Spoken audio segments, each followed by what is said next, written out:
Hello అండి, welcome to my channel home melodies. ఈరోజు క్యాబేజీతో కూరను అయితే చేస్తున్నానండి. ఇది చపాతీలోకి రైస్లోకి చాలా బాగుంటుంది. ముందుగా 1/2 కేజీ వరకు క్యాబేజీని అయితే తీసుకున్నాను. వీలైనంత సన్నగా కట్ చేసేసుకోవాలి. ఎంత వీలైతే అంత సన్నగా అయితే కట్ చేసేసుకోవాలి. ముందుగా కుక్కర్ని అయితే పెట్టుకున్నాను. అందులో ఆయిల్ వేసుకొని తాలింపు గింజలు, ఆవాలు, మినపప్పు, శనగపప్పు, జీలకర్ర వేసుకున్నాను.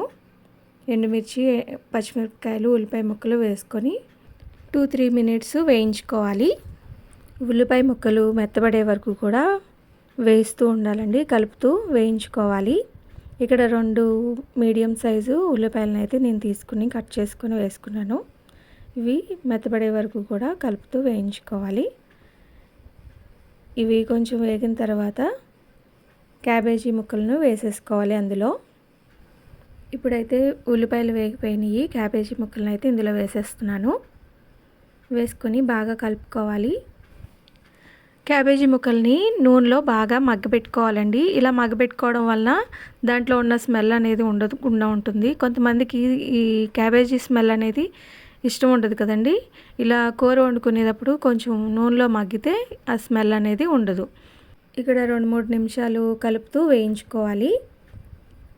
ఇలా వేయించుకుంటూ సాల్ట్ అనేది వేసేసుకోవాలండి. సాల్ట్ ఈ టైంలో వేసుకుంటే తొందరగా మగ్గిపోతుంది.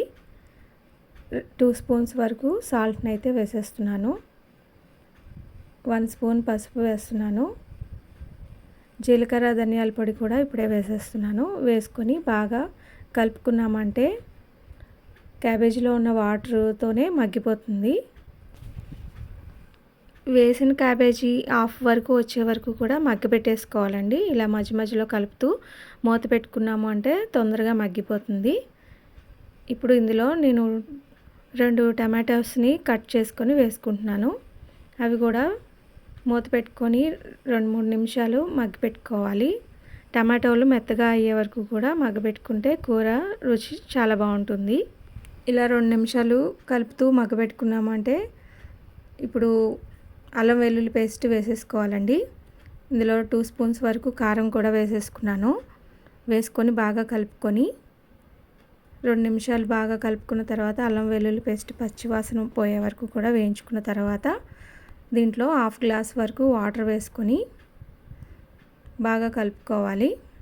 బాగా కలుపుకున్న తర్వాత మూత పెట్టేసుకొని కుక్కర్ విజిల్స్ సిమ్లో 2 విజిల్స్ వచ్చే వరకు కూడా రానివ్వాలండి.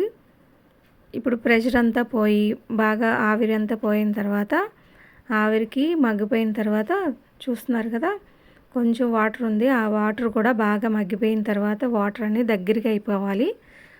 అప్పుడు కూర అనేది రెడీ అయిపోతుంది. దీంట్లోనే కొంచెం గరం మసాలా పౌడర్ వేసేసుకొని దించేసుకోవాలి. చూస్తున్నారు కదా, దగ్గరగా మగ్గిపోయిన తర్వాత ఒక బౌల్లోకి తీసేసుకున్నామంటే కూర అయితే రెడీ అయిపోతుంది. అందులో ఉన్న వాటర్ అంతా కూడా దగ్గరగా మగ్గిపోవాలండి. వాటరీగా ఉంటే కూర బాగోదు. వాటర్ అంతా బాగా దగ్గరగా మగ్గిపోయిందంటే ఆయిల్ అనేది పైకి కొంచెం తేలినట్టు ఉంటే మనం తీసేసుకోవచ్చు. కూర రెడీ అయిపోతుంది. ఇదిగో రెడీ అయిపోయింది. చపాతీలోకి, రైస్లోకి కూడా చాలా బాగుంటుందండి. ఒకసారి ట్రై చేసి చూడండి. వీడియో నచ్చింది అనుకుంటున్నాను. వీడియో నచ్చితే లైక్ చేయండి, షేర్ చేయండి. మరిన్ని వీడియోస్ కోసం నా ఛానల్ని అయితే సబ్స్క్రైబ్ చేసుకోండి. Thank you for watching.